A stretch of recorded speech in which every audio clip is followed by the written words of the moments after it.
Welcome to Conversations Live. For more than a decade, we've brought you the best in books, entertainment, celebrity interviews, and current events. When the movers and shakers of the world have something to say to you, they say it to us first. Here's your host, Cyrus Webb. Welcome back, everyone, to Conversations Live. I'm your host, Cyrus Webb. Glad you all could join us once again. For a radio audience tuning in at WYAD 94.1 FM and WYADonline.com, we're glad that you all can be with us.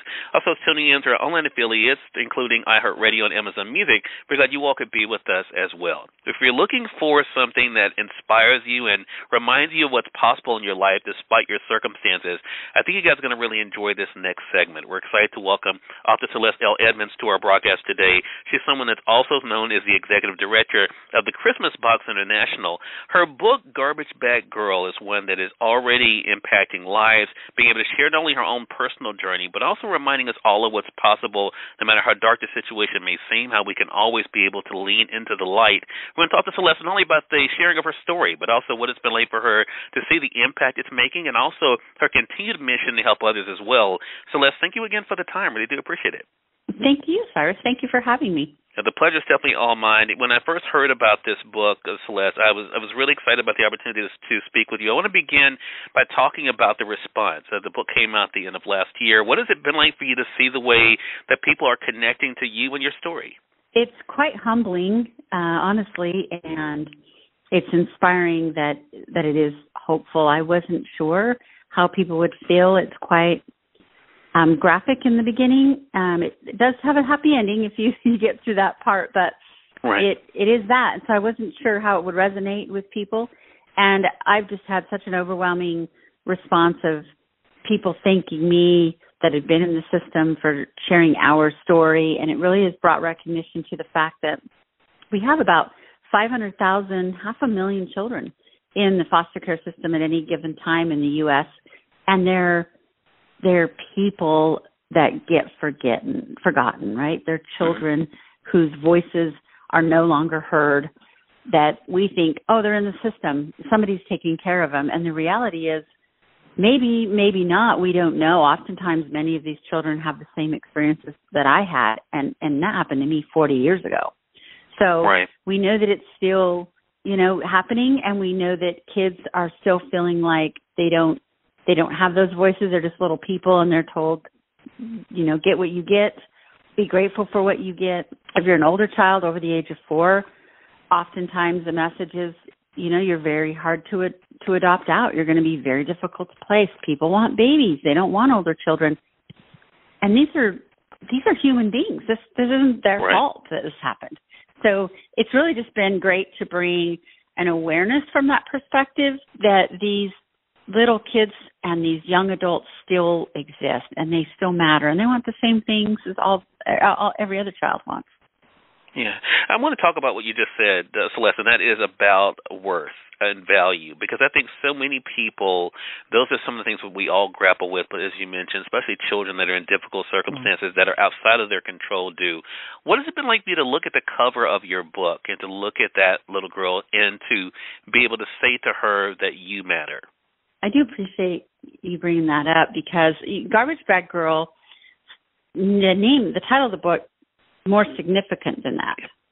Mm-hmm. It's about the mentality that starts to happen to you when you start to feel like garbage because people don't want you. That's how you feel. There's a constant rejection that's happening. And that has been such a key message. When I look at that little 7-year-old girl on the front cover, and that's me, I used to be very shameful and very fearful, really sad that nobody, wanted me, which meant nobody loved me, which meant I didn't love myself. And so it really wasn't until writing the book that I learned much of what was going on in my head wasn't true, but I didn't know better. And I've been able to really circle back, and kind of drill in on that and why that happened and why that happens to kids in this situation. So it's a very healing experience. And is that also why, Celeste, because there are so many things that we hear, and there are individuals who, when they've gone through dark times and dark situations, they can either lean into that darkness and go down a very, rough road, and others, when they have an opportunity to lean into the light, not only want to do that for themselves, but also help others. Is that kind of the basis of what the Christmas Box International is there for, to be able to help other people be able to find that light for themselves too? Yeah, we have, our organization has 3 emergency shelters, and those are places for children to go who are in these situations before they get placed. So they're first taken into state custody for abuse, neglect, trafficking, or homelessness, and they stay with us about 2 weeks to a month. And it isn't the fact that shelter care is unique. That's not what's unique to us. What is special at our shelters is that we do 2 things. We try to bring all services under one roof so that we limit transitions for them, and we keep siblings together. That's definitely something that, is still my greatest loss as a child, is we didn't keep brothers and sisters together then. We keep about 1,000 a year together just in our 3 locations alone. And when you've lost everything else, all of your belongings, all of your family, everything you knew, your siblings are going to be the very last connection that you have to anything that might have mattered at all to you. So us keeping them together is probably what I'm the most proud of in our programs, something that's the most fulfilling. And I do agree with what you said earlier about the fact that I think we get into it's not even children, adults. Our self-worth and our self-value defines all the decisions that we pretty much start to make in our life, and what we're willing to tolerate and what we're willing to give back. And for me, the book really helped drive that in for myself. And as I learned more about what happened to me, not what was wrong with me, but what happened to me, and I changed my own mindset, it started to begin to trickle out and change the mindset of those around me. And that's a great thing, right? That's a great thing to share. That's what community really is about, that when we're bettering ourselves, we're bettering everybody around us just by the nature of, what we've learned. So that's been awesome. That's been a great part of the book.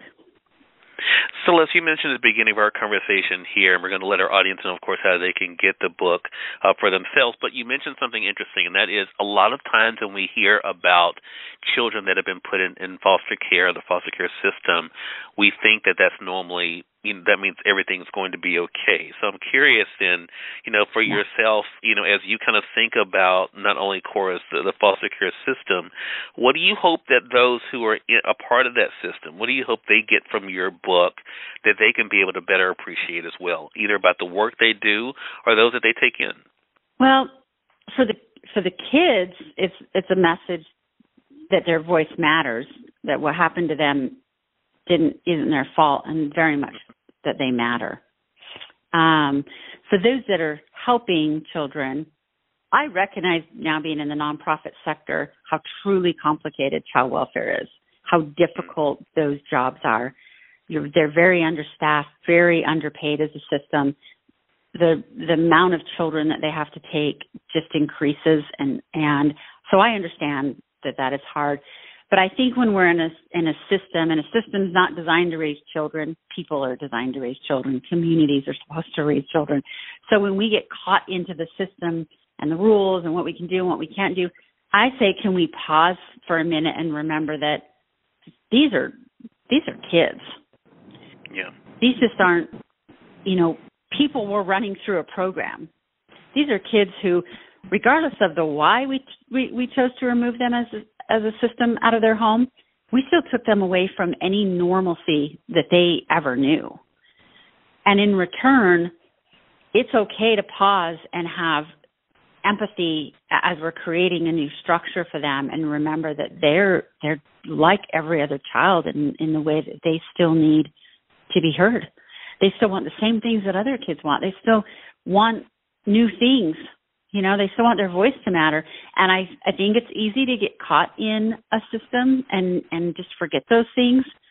So for me, I want to keep reminding everybody that these are real children. Right. And they're oftentimes, we don't know if they're children we know, but oftentimes they really are. They can be children in your own neighborhood or your church or, whatever your community is. They very well could be any of those children. You don't know that you don't know them. And so I think bringing it home and bringing it real and to the forefront is something we just have to keep doing. And that's why we so appreciate, Celeste, you're telling your story, not only, of course, being able to write the book, Garbage Bag Girl, but also to be able to speak out as you're doing now. Again, everyone, we've been speaking today with Celeste L. Edmunds. Her book is called Garbage Bag Girl. It already has 5-star ratings on Amazon. You all can get your copy there. Of course, order it from your favorite local bookstore as well. Celeste, where can our audience go to stay connected with you and the great work that you're doing? Thank you. You can visit my website, celesteedmunds.com. I have a bunch of information on there, including a link to be able to order the book. But I really encourage people to find a way that they can help. Reach out to your local nonprofit, find out how they're bridging the gap in the child welfare system, and see how you can fit into that system to help. Love it. Well, Celeste, thank you again. I really appreciate you stopping by the program and looking forward to speaking with you again as well. Thank you so much. Have a great day. You as well. And we thank your audience for tuning in to another great segment of Conversations Live. Until next time, I'm your host, Cyrus Webb, saying as always, enjoy your day, enjoy your life, enjoy your world. Thank you all for choosing Conversations Live. Let us go make today amazing. Take care.